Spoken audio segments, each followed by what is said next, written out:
Hey there, folks. Today's subject is what we pay attention to. What I've been thinking about is how you can think of your attention as being like a camera. And you decide what you point that camera at. You can pay attention to whatever you want, and therefore you can get whatever kind of emotional input you want at any point. You can read about war and death, or you can look at pictures of kittens. It's up to you. This means that you're in control of your mood and how you feel. The crux of it is that the existence of the bad things does not negate the existence of the good things. For any bad thing you can name, I could name a good thing. For every good thing you could name, I could name a bad thing.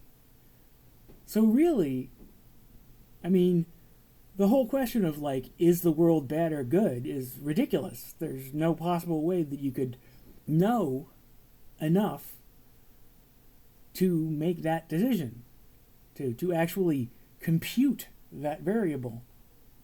So really, it's up in the air.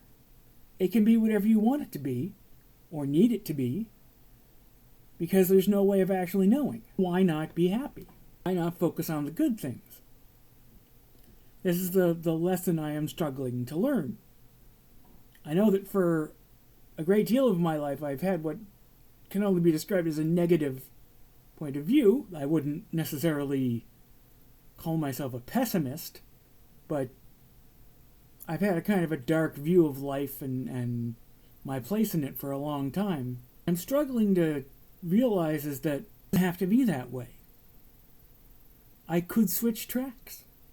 The impression of life that I have as being this cold, scary, hostile place is circumstantial. It isn't based on a careful analysis of all the available variables, because there's billions of variables.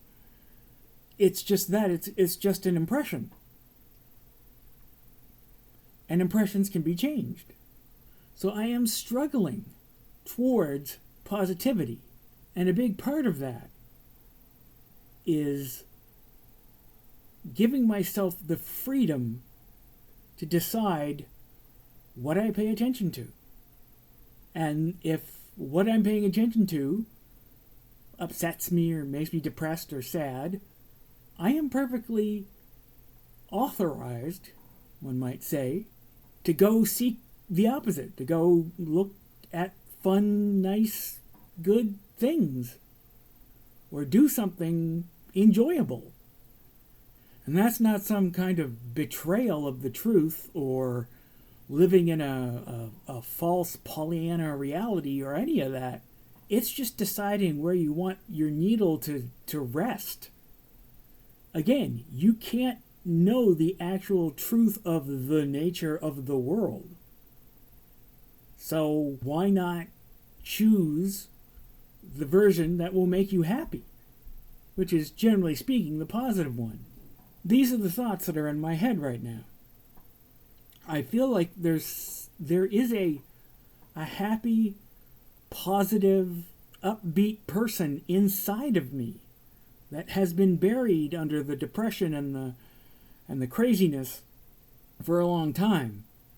And I am currently struggling to free that version of myself of all the emotional bullshit that I've accumulated over the years that's been weighing me down. Positive that if I can unburden myself enough, that I have a natural buoyancy and effervescence that will make me happy most of the time, or more time than not. I have to keep digging until I free that part of me from its chains. So that's my current project. Switching to a more positive point of view. I might not be able to become an overall completely cheerful person, but I can sure as hell get rid of a lot of my negative bullshit. Because if it's all bullshit anyway, why not choose the happy bullshit? You know what I'm saying? I guess that's all for me for today, folks. I will talk to you nice people again tomorrow. Bye-bye.